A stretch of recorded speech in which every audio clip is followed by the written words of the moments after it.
Assalamualaikum warahmatullahi wabarakatuh. Selamat siang Bapak Ibu, salam sejahtera dan salam kebajikan untuk kita semua. Bagaimana kabarnya hari ini Bapak Ibu? Luar biasa.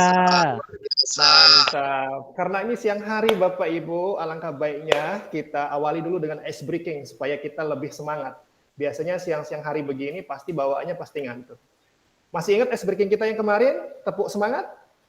Oke. Masih ingat. Kita mulai dengan ice breaking dulu Bapak Ibu. Tepuk semangat. Semangat.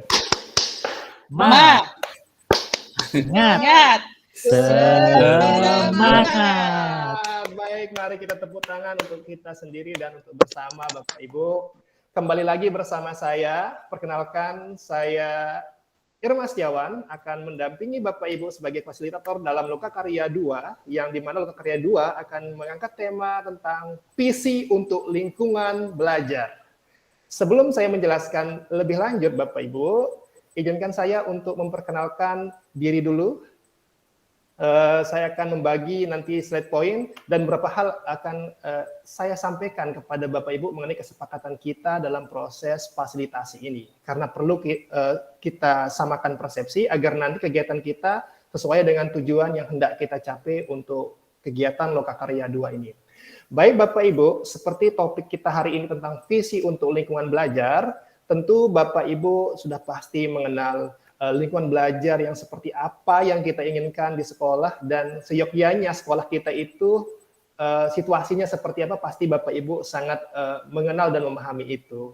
Tapi sebelum saya lanjut untuk menyampaikan isu tersebut, saya ingin menampilkan dulu bahan tayangnya agar kita berkegiatan hari ini menjadi lebih terarah.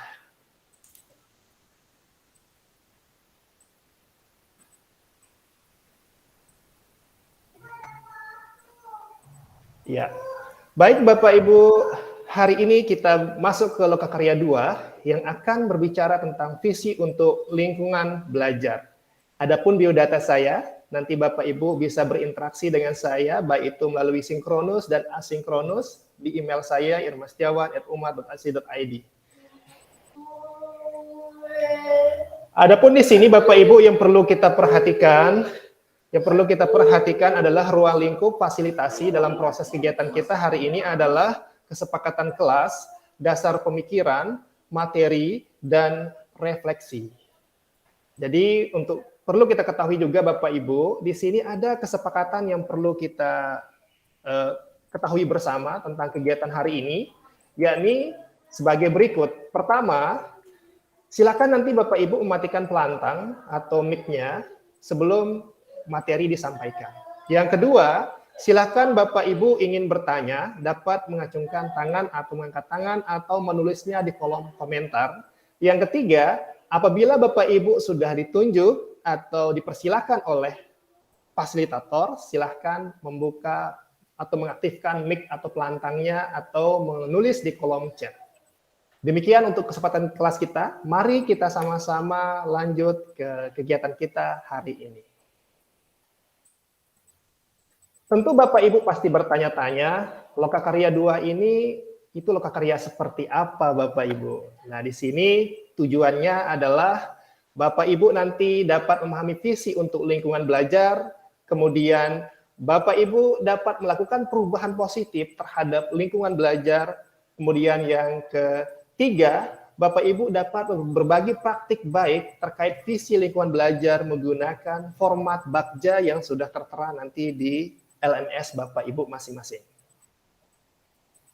Untuk kegiatan kita hari ini Bapak Ibu, sebelum saya melanjutkan, saya ingin bertanya dulu kepada Bapak Ibu, ingin menggali dulu sejauh mana Bapak Ibu memahami tentang lingkungan belajar atau visi lingkungan belajar itu sendiri. Mungkin nanti Bapak Ibu bisa mengangkat tangan atau menuliskannya di kolom chat. Silakan. Kira-kira apa sih itu sebenarnya visi lingkungan belajar? Baik, Ibu Emiliati, silakan. Baik, terima kasih. Lingkungan belajar itu menurut saya adalah tempat, situasi, suasana belajar yang mendukung dan memungkinkan untuk proses belajar siswa berlangsung. Dan di dalam lingkungan itu terdapat seperangkat yang menunjang proses pembelajaran seperti adanya guru, siswa, dan perpustakaan dan sebagainya. Demikian. Ya, terima kasih Bu Emiliati. Kemudian yang kedua Ibu Rabiatul. Silakan Bu Rabiatul. Terima kasih. Saya hanya menambahkan sedikit saja dari apa yang disampaikan oleh Bu Emily, bahwa dalam lingkungan belajar itu kita harus menciptakan lingkungan belajar yang nyaman, supaya siswanya bisa belajar dengan nyaman tanpa tekanan. Demikian. Terima kasih Bu Robi. Silakan Pak Boni. Terima kasih Pak. Kalau menurut saya sih lingkungan belajar itu adalah semua yang tampak di sekeliling siswa, karena adanya pendorong faktor-faktor tertentu yang mempengaruhi perkembangan dan tingkah laku siswa dalam menjalankan aktivitas, yaitu memperoleh perubahan dalam pengetahuan kognitifnya, sikap efektif, dan keterampilan dalam psikomotoriknya. Demikian Pak. Baik, terima kasih. Kemudian Bapak Muhammad Taufik, mungkin ada yang ingin ditambahkan? Ya, terima kasih atas kesempatan yang diberikan pada saya. Kalau ditanya lingkungan belajar yang seperti apa sih yang dapat mendukung? Menurut Bapak kira-kira visi untuk lingkungan belajar seperti apa yang Bapak Ibu atau Bapak inginkan misalnya? Silakan. Oh iya, kalau menurut saya lingkungan belajar yang kondusif dan lingkungan belajar yang bisa mendukung tercapainya tujuan pembelajaran. Baik, kemudian Pak Irham. Ya, terima kasih. Sebenarnya saya hanya ingin menambahkan apa yang sudah disampaikan oleh Bapak Ibu rekan-rekan yang lain. Sama halnya seperti Pak Taufik, di mana lingkungan belajar itu aktivitas di mana para guru dan siswa melakukan proses pembelajaran demi mencapai tujuan pembelajaran yang sudah disepakati bersama. Baik, terima kasih semuanya Bapak Ibu, luar biasa jawabannya.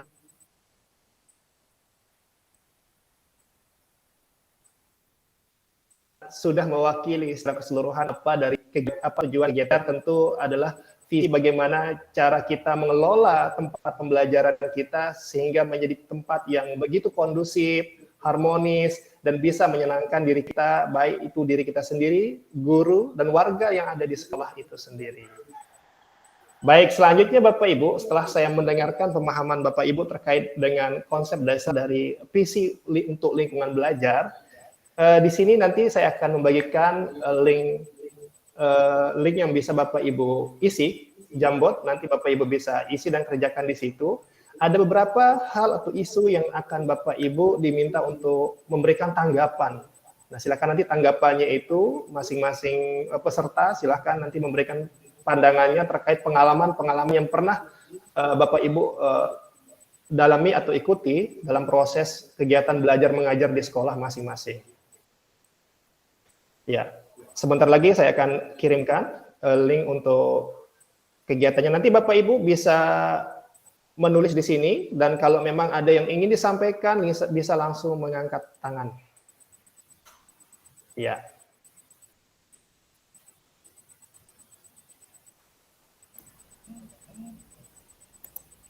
Ya, jadi di link tersebut ada 3 slide yang nanti slide itu akan diharapkan Bapak Ibu bisa memberikan tanggapan terkait dengan visi untuk lingkungan belajar. Ya, slide pertama kita akan berbicara tentang apa sih kriteria lingkungan belajar yang baik menurut Bapak Ibu. Tadi sudah disampaikan terkait lingkungan belajar tersebut secara langsung, dan Bapak Ibu sudah menyatakan bahwa saya ingin lingkungan belajar yang kondusif, yang di mana aspek psikomotor, kognitif, dan afektifnya itu berjalan begitu. Silakan Bapak Ibu, di sini sudah ada beberapa orang yang sudah mengisi, silakan diisi kembali untuk kriterianya. Setelah kita melihat nanti kita ingin menyimpulkan kira-kira keinginan Bapak Ibu untuk membangun lingkungan belajar itu seperti apa, begitu. Yang pertama, lingkungan belajar yang diinginkan oleh Bapak Ibu adalah bersih. Sudah pasti kita ingin tempat yang bersih. Silakan mungkin ada pandangan lain juga terkait dengan kriteria yang diinginkan dalam lingkungan belajar. Silakan bisa ditulis di kolom Jamboard, ataupun nanti kalau ingin lebih jelas bisa Bapak Ibu mengangkat tangan. Oh, Pak Boni sudah mengangkat tangan. Silahkan Pak Boni, mungkin ada yang ingin disampaikan. Kepencet Pak, maaf Pak, kepencet. Oh iya, baik. Yang pertama itu lingkungan yang bersih. Jadi Bapak Ibu menginginkan lingkungan yang bersih untuk proses pembelajarannya. Kemudian ada lingkungan yang nyaman dan menyenangkan. Kemudian situasi pembelajaran yang nyaman, dan yang berikutnya adalah kondusif. Jadi kalau kita lihat seluruh jawaban Bapak Ibu ini rata-rata lebih menginginkan tempat belajar yang kondusif. Kondusif itu sudah ada suasana nyamannya, sudah ada suasana bersih, dan juga tidak berisik atau tidak mengganggu, alias mungkin situasinya tenang di sana. Jadi pada dasarnya kriteria lingkungan yang kita inginkan dalam proses pembelajaran adalah kondusif. Perlu kita tahu juga, suasana kondusif ini akan membuat kita menjadi lebih semangat, lebih cermat, dan lebih menyimak dalam proses pembelajaran. Baik, Pak Boni sudah menjawab juga. Ternyata tempat atau lingkungan belajar itu harus ada ventilasinya, suhu udara harus terjaga. Misalnya ada AC dan sebagainya. Nah, ini pengalaman baru juga Bapak Ibu, karena tidak semua sekolah itu ada AC-nya. Tergantung dari tingkat kemampuan sekolah itu sendiri. Jadi silahkan nanti Bapak Ibu sesuaikan kondisinya dengan kemampuan sekolah Bapak Ibu. Baik Bapak Ibu, untuk pertanyaan pertama kita sudah kumpulkan, dan ini menjadi masukan kita bersama. Kemudian yang kedua Bapak Ibu, yang perlu juga kita ketahui untuk proses lingkungan belajar, tentang visi lingkungan belajar ini adalah aspek yang kedua. Mengapa lingkungan belajar yang baik harus ada di sekolah? Kenapa? Apa sih pentingnya lingkungan belajar itu? Silakan di slide kedua, Bapak Ibu bisa membuka kembali Jamboardnya dan memberikan jawaban secara singkat, padat, dan sesuai dengan kondisi yang Bapak Ibu alami di sekolah.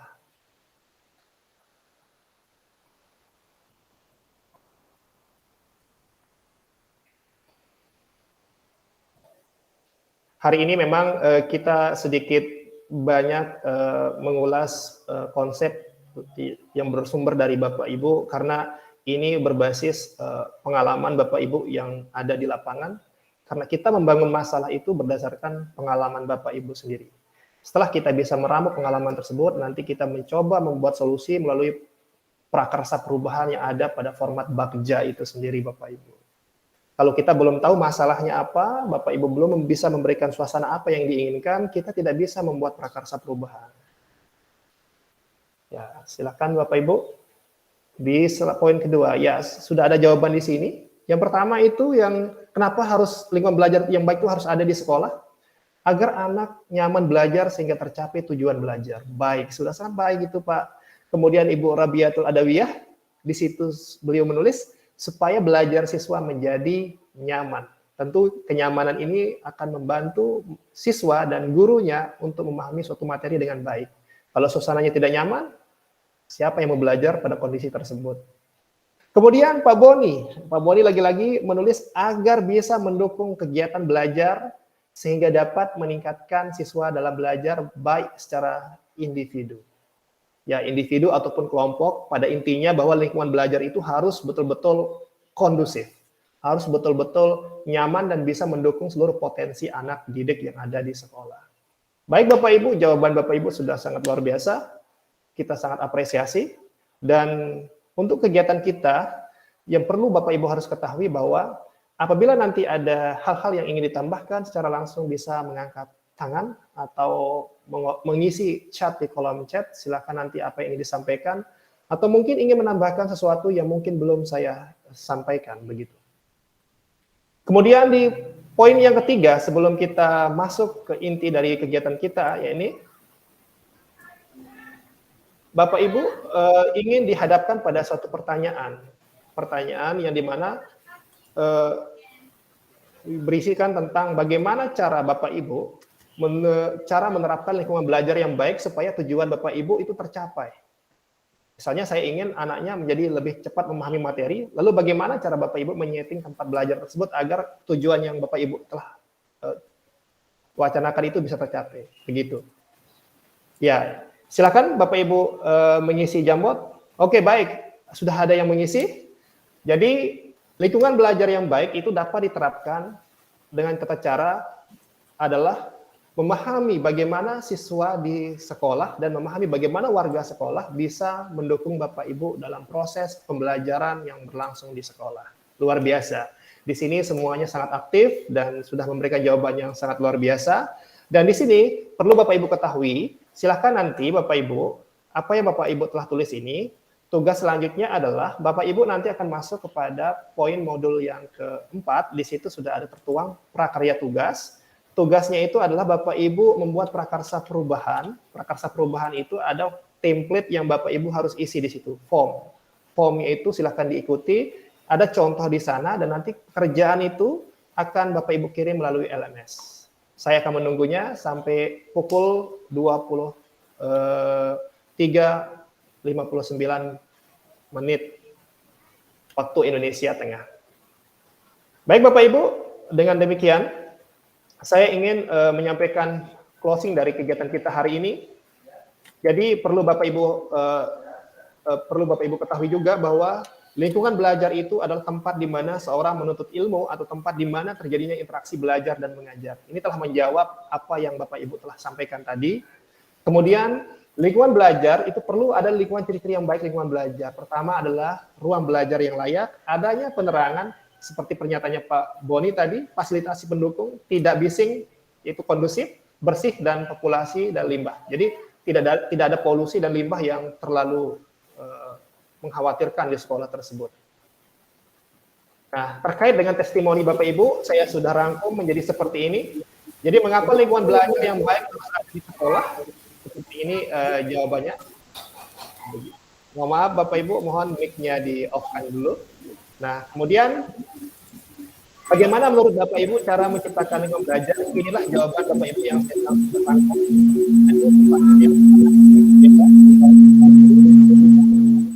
Pelajaran dan praktik dan seterusnya. Jadi jawaban Bapak Ibu sudah saya rangkum dalam satu kesepakatan untuk kegiatan Lokakarya hari ini. Kemudian akhir dari kegiatan kita bahwa saya ingin menyampaikan kembali lagi atau merefleksikan bahwa lingkungan belajar yang baik adalah lingkungan yang dapat memberikan rasa aman dan nyaman pada warga sekolah. Tidak hanya kepada siswa, tidak hanya kepada guru, tetapi juga semua orang yang ada di kelas tersebut. Serta memberikan perubahan positif terhadap lingkungan fisik, lingkungan sosial, lingkungan akademis, yang melibatkan siswa, guru, sarana dan prasarana, dan sumber-sumber belajar lainnya untuk mencapai tujuan pembelajaran tersebut. Baik Bapak Ibu, sampai di sini kegiatan hari ini. Sebelum saya akhiri, mungkin ada yang ingin ditanyakan atau ada hal yang mungkin masih belum dipahami, teknis tugas mungkin ada yang ingin ditanyakan, silakan. Kalau memang tidak ada, saya akan akhiri untuk kegiatan hari ini. Sampai ketemu pada hari berikutnya di Lokakarya. Kesehatan, tetap semangat dan selalu berpikir positif dan jangan lupa tugasnya diselesaikan. Akhir kalam, Assalamualaikum warahmatullahi wabarakatuh. Waalaikumsalam warahmatullahi wabarakatuh.